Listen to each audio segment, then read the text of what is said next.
Jangan sampai kita tergantung pada karunia, tapi kita lupa bergantung kepada Sang Maha Pemberi karunia.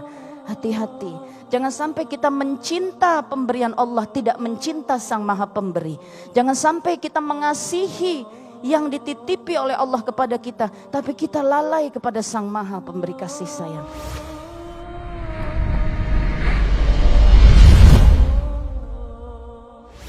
Assalamualaikum warahmatullahi wabarakatuh. Astagfirullahalazim, astagfirullahalazim, astagfirullahalazim wa atubu ilaih. Asyhadu an la ilaha illallah wa asyhadu anna Muhammadan abduhu wa rasuluh. Bismillahirrahmanirrahim. Segala puji hanya bagi Allah Ta'ala. Alhamdulillah wa syukrulillah. Hari ini Allah masih hadirkan kita di sini. Allah penuhi tempat ini dengan para hamba-hambanya yang insya Allah diundang oleh Allah, ditolong oleh Allah untuk menjawab undangan tersebut, dan semoga juga akan dilengkapkan oleh Allah sepulang dari tempat ini. Maka daya perjuangannya insya Allah akan semakin kokoh, akan semakin kukuh, akan semakin meningkat di tengah segala ujian yang juga datangnya dari Allah, yang insya Allah segala ujian dari Allah jawabannya ada pada Allah, yang insya Allah jawaban dari Allah itu tidak Allah tahan-tahan, tapi Allah akan berikan kepada hamba-hambanya yang memang menginginkan jawaban tersebut dari Allah. Oleh karena satu kuncinya adalah jangan pernah menjauh dari Allah. Jangan pernah mempertanyakan apapun kepada Allah atas apa yang Allah berikan dalam rangkaian perjalanan kita. Sebab perjalanan ini adalah perjalanan menuju Allah. Sebab Allah adalah zat yang tidak ada apapun yang dapat menandinginya. Dan tujuan kita adalah kepada zat yang tidak ada satu apapun yang bisa menandinginya. Maka tujuan ini sangat amat dahsyat. Tidak bisa diwakilkan dengan perkataan apapun juga. Tidak bisa diwakilkan dengan kebesaran apapun juga. Dan sadarlah kita bahwa jika tujuan kita adalah sesuatu zat yang tidak bisa diwakilkan oleh kebesaran apapun juga, yang tidak bisa disebutkan dengan kata apapun juga kemahabesarannya, maka perjalanan itu bukan perjalanan yang mudah. Bukan perjalanan yang enteng. Bukan perjalanan yang ecek-ecek. Ini adalah perjalanan sekali lagi menuju kepada zat yang maha. Maka teruslah bersiap, teruslah bersabar, teruslah berkuat, teruslah bergenggaman tangan, teruslah kokoh, teruslah tawakal, teruslah bekerja keras, teruslah berjuang sampai kedua kaki kita tiba di jannah, yaitu tempat pertemuan dengan Allah Subhanahu wa Ta'ala. Perjalanannya tidak pernah mudah. Allah sudah sampaikan pada surah Ali Imran ayat ke-146. Di sana Allah menyampaikan, Allah berfirman yang artinya bahwa sesungguhnya bersama para nabi begitu banyak orang-orang bertakwa yang berperang bersama mereka, diuji dengan cobaan yang begitu sulitnya di jalan Allah, tapi mereka tiada menyerah, mereka tiada lemah, mereka tiada lesu, mereka yakin kepada pertolongan Allah. Oleh sebab itu Allah mengatakan, wallahu yuhibbus sabirin, bahwa sesungguhnya Allah amat mencintai orang-orang yang sabar. Allah membersamai orang yang sabar. Allah mencintai orang yang sabar. Allah akan menolong orang-orang yang sabar. Allah memberikan pahala yang tiada batasnya bagi orang-orang yang sabar. Allah memberikan penyambutan bagi orang-orang yang sabar. Maka sabar adalah kunci dari seluruh perjalanan kita menuju kepada Allah Subhanahu wa Ta'ala. Saya diperjalankan oleh Allah. Ustadz Asep mengatakan perjalanan teh lebih dari 20 negara dan hampir seluruh provinsi di Indonesia sudah dijalani. Bukan saya yang menjalani, Allah yang memperjalankan.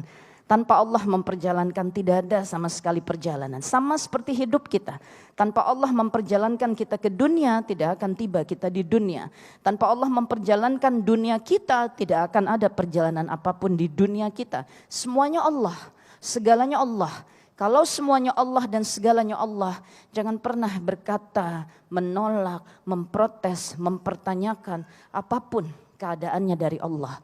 Tugas kita adalah menjalankannya. Sebab ketika kita menjalankannya, bahkan ketika kita sudah berpindah, bergerak, berikhtiar, berusaha untuk ada di jalan Allah, Allah masih mengatakan orang-orang yang bertakwa, yang bersama para nabi, mereka pun diperangi di jalan Allah.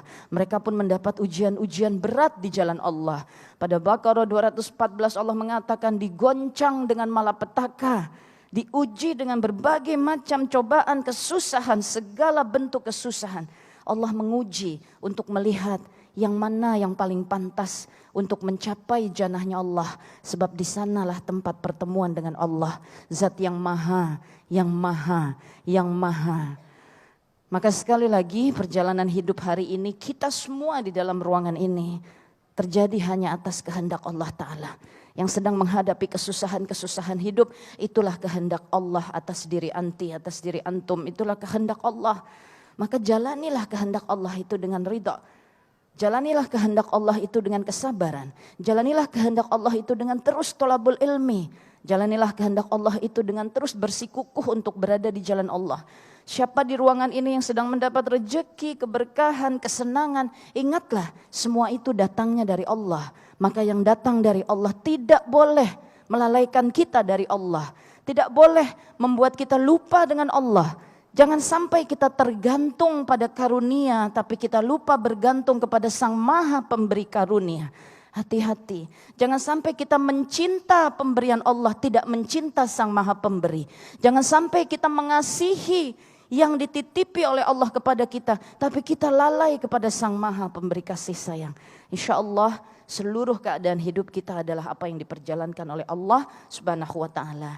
Ya, hari ini Allah perjalankan saya di jalan dakwah. Ya Allah, kelilingkan saya ke berbagai negara di seluruh dunia dalam misi-misi dakwah, misi kemanusiaan. Masya Allah, melihat berbagai macam perjuangan, melihat bagaimana mesin-mesin dakwah bekerja di seluruh muka bumi ini. Dari mulai negeri terjajah seperti Palestina, Syria, Afrika, sampai dengan negeri-negeri makmur seperti Amerika, Inggris, Swiss, Jerman, dan berbagai macam negara di seluruh dunia. Yakinlah mesin dakwah bekerja di seluruh dunia atas izin Allah. Bahkan ketika tiba di satu tempat yang di masa lalu maaf datang ke sana untuk bersenang-senang sebab tempat itu terkenal sebagai dalam tanda kutip surga dunia. Ada begitu banyak macam ragam kehidupan malam dan berbagai macam kesenangan dunia di sana. Masa lalu mata tertutup. Tapi masa di dalam hijrah ini Allah tibakan di sana untuk menyaksikan ada 4 masjid besar yang berdiri bahkan di tempat yang dikelilingi Masya Allah oleh berbagai macam kemaksiatan dunia di sebuah negara yang mungkin saya tidak sebutkan saat ini. Tapi masjid berdiri di sana. Penuh masjid-masjidnya, aktivitasnya berjalan di sana. Mesin dakwah bekerja di seluruh penjuru dunia. Tapi tidak ada yang bekerja sendirian. Semua bekerja dengan saling bahu-membahu. Di negeri ini 230 juta muslim. Di negeri-negeri lainnya ada yang hanya 10 ribu, 30 ribu. Semua harus bekerja sama. Islam adalah satu tubuh. Kita mulai dari negeri ini. Kita mulai dari diri kita, keluarga kita, kelompok kita, sekeliling kita, masyarakat kita, bangsa kita. Islam adalah satu tubuh.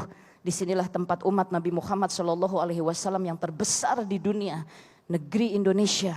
Maka dari sinilah insya Allah kita harus mulai kekuatan besar itu untuk saling bergandengan tangan menuju kepada janji Allah. Insya Allah kebangkitan Islam. Allahu Akbar.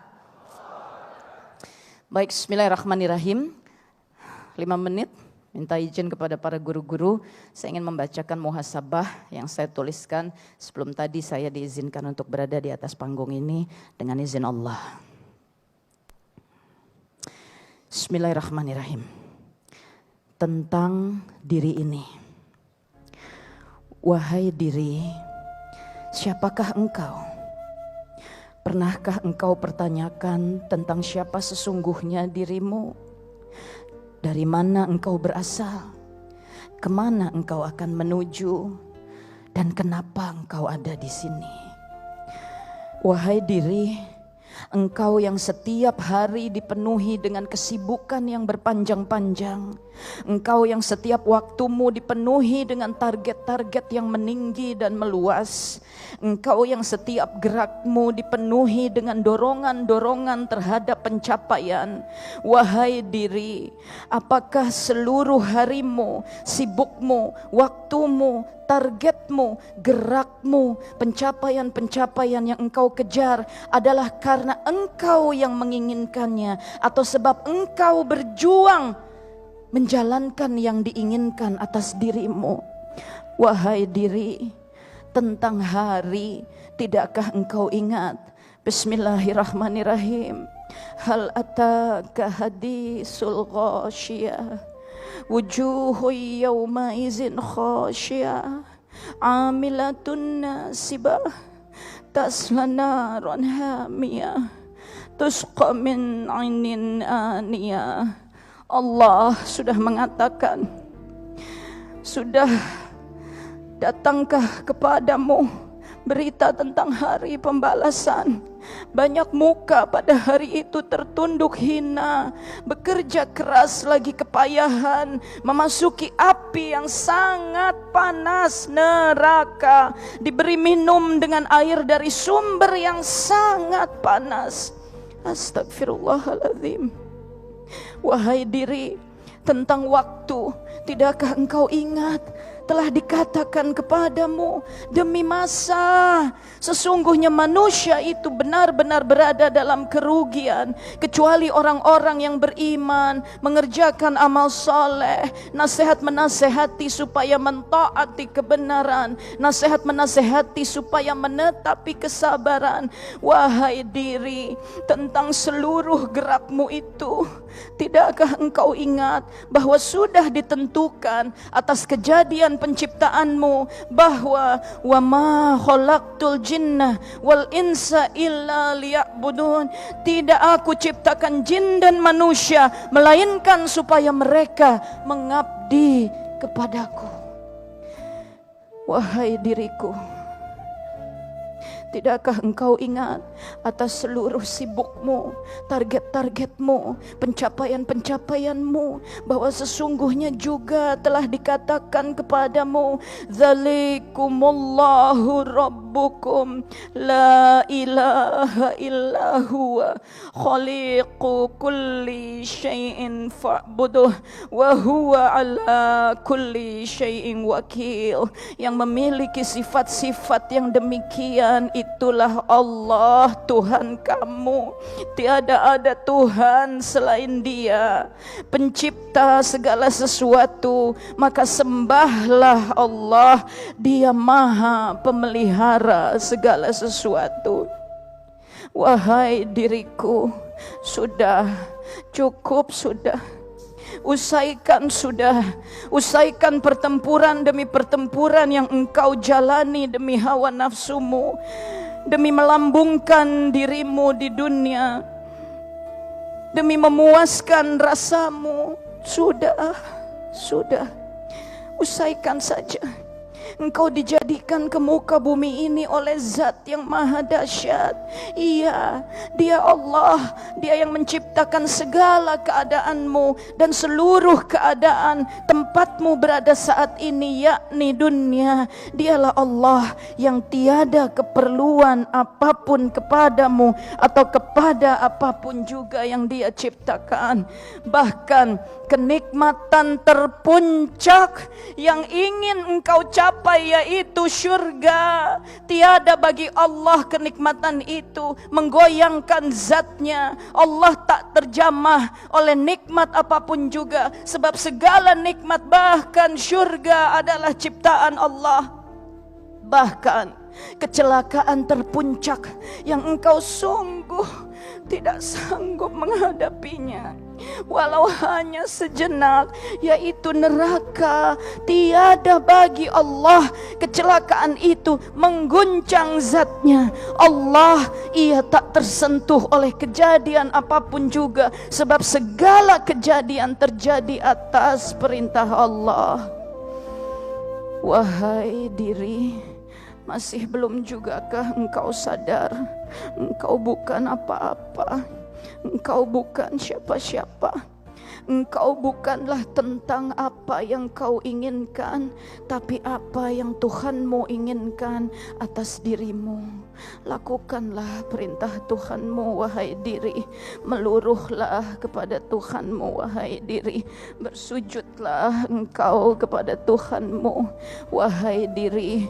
Masih juga engkau tak mau berjuang, bertahan, bersabar, berkorban agar kokoh seluruh rangkaian kejadianmu sejak alam ruh, alam rahim, alam dunia, hanya sebagai anak tangga perjalanan yang tersusun untuk mencapai pulang pada kerinduan tak terperi, rindu pada Sang Maha Penciptamu. Allah adalah satu-satunya alasan mengapa engkau bisa ada di muka bumi ini.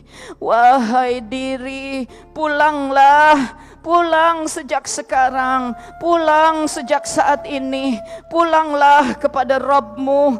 Jangan sendirian, sebab di neraka engkau juga tidak sendirian.